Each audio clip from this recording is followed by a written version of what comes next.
Hey, hvad så? I dag vil jeg lære jer, hvordan man er en bøsse. Det første man gør, det er, at man går hen til sin storebror.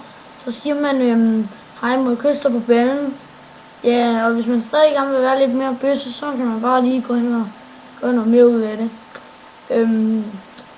Synes ikke også, at det kan jo være men jeg er kendt for det fine der i Skadiner by. Ser man kommer snart. Det gør han så ikke. Stadig. Og næste par.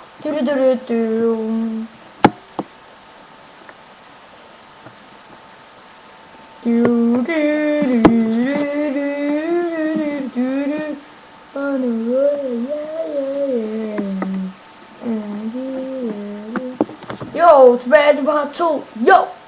I dag skal vi vel lære, hvordan man er bøsse igen.